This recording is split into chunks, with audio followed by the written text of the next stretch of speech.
કોલકાતાની હોસ્પિટલમાં ટ્રેની મહિલા ડોક્ટરના દુષ્કર્મ હત્યા કેસમાં આરોપીઓને ફાંસી આપવાની માંગ સાથે સુરતના સિવિલ હોસ્પિટલમાં તબીબોએ હડતાલ પાડી હતી. દેશવ્યાપી ડોક્ટરોની હડતાલમાં સુરતના ડોક્ટરો પણ જોડાયા હતા.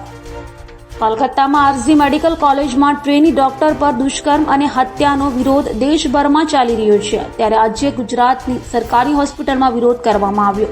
સરકારી હોસ્પિટલમાં ડોક્ટરો અને રેસિડેન્ટ ડોક્ટરો હડતાલ પર ઉતર્યા અને ઓપીડી બંધ રાખી વિરોધ કર્યો હતો.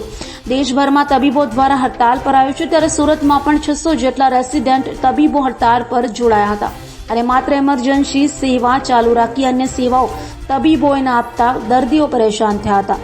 મહિલા તબીબ સાથે બનેલી ક્રૂર ઘટનાના વિરોધમાં સમસ્ત તબીબ આલમમાં ભારે રોષ જોવા મળી રહ્યો છે. મારું નામ ડૉક્ટર પારસ શાહ છે. હું અહીંયા સિવિલ હોસ્પિટલ સુરતમાં રેસિડેન્ટ ડૉક્ટર તરીકેની ફરજ બજાવું છું. આજે અમે ડૉક્ટર્સ બધા હડતાલ ઉપર છીએ.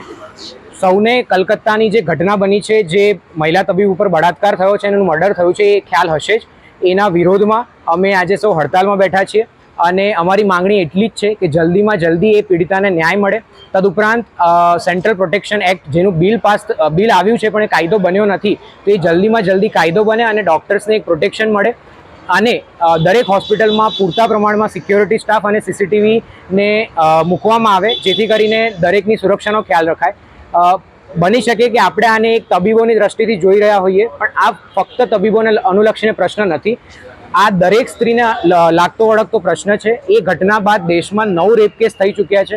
તો બસ અમારી એટલી જ માંગ છે કે આ દેશમાં એક સ્ત્રી ખૂબ જ સુરક્ષા મહેસૂસ કરે અને કોઈ પણ આ પ્રકારની અનિચ્છનીય ઘટનાઓ ન બને. અમે લોકોએ આજે ફક્ત નોન ઇમરજન્સી સર્વિસીસ બંધ રાખી છે, બાકી ઇમરજન્સી સર્વિસીસ ચાલુ છે. અમે કોઈ પેશન્ટ કે દર્દીઓને હાલાકી ન પડે તે માટે કરીને સૌ તાત્કાલિક સારવાર વિભાગોની જેટલી પણ સર્વિસીસ છે બધી ચાલુ રાખી છે અને અમારા ડીનને અમે લોકોએ લેટર આપ્યો છે. ઉપરના ઓથોરિટી સુધી આ લેટર જાય, અમારી માંગણી પહોંચે, એવી અમે લોકોએ આજે કામ કર્યું.